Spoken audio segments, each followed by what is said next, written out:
వాళ్ళు రిలీజ్ చేసిన దాంట్లో గురించే నేను మాట్లాడతాను. వాళ్ళు దొంగలు ఎలాగా దొరికిపోయారో. నెంబర్ 1, సంస్థ ఎరిక్ వచ్చాడట. 1,00,000 కోట్లు అంటే 11.5 అమెరికన్ బిలియన్ డాలర్స్ ఇన్వెస్ట్ చేస్తాడట. మొదటి దానికి మొగుడు లేడు, కడదానికి కళ్యాణం అన్నట్టు అసలు ట్రంప్ మీడియా సంస్థ విలువే 1000 కోట్లు లేదు. గూగుల్ చేసి చూడండి.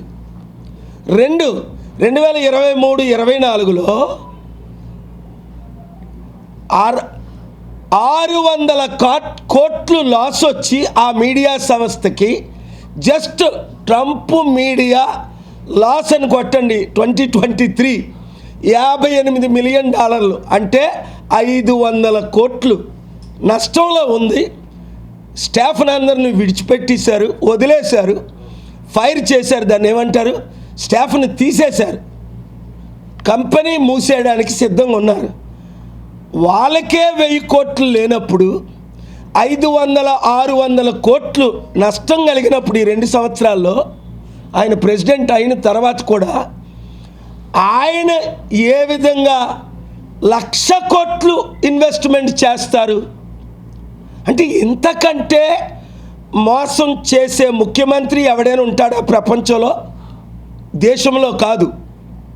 ఇన్ని అబద్ధాలు ఆడినా రాహుల్ గాంధీ ఆయన ఎందుకు తీయట్లేదు? సోనియా గాంధీ ఆయన ఎందుకు తీయట్లేదు? తీస్తే 20-30 మంది ఎమ్మెల్యేలతో బీజేపీలో కలిసిపోతాడు. బీఆర్ఎస్ ఈయన బీజేపీ 8, బీఆర్ఎస్ 39, ఈయన 20తో ఇమీడియట్గా 10 రాష్ట్రాల్లో ఏ విధంగా మహారాష్ట్రలో ఏక్నాథ్ షిండేతో గవర్నమెంట్ స్థాపించారో కాంగ్రెస్కు ఉన్న రాష్ట్రం పోతుంది. నెలకు దాదాపు 1000 కోట్లు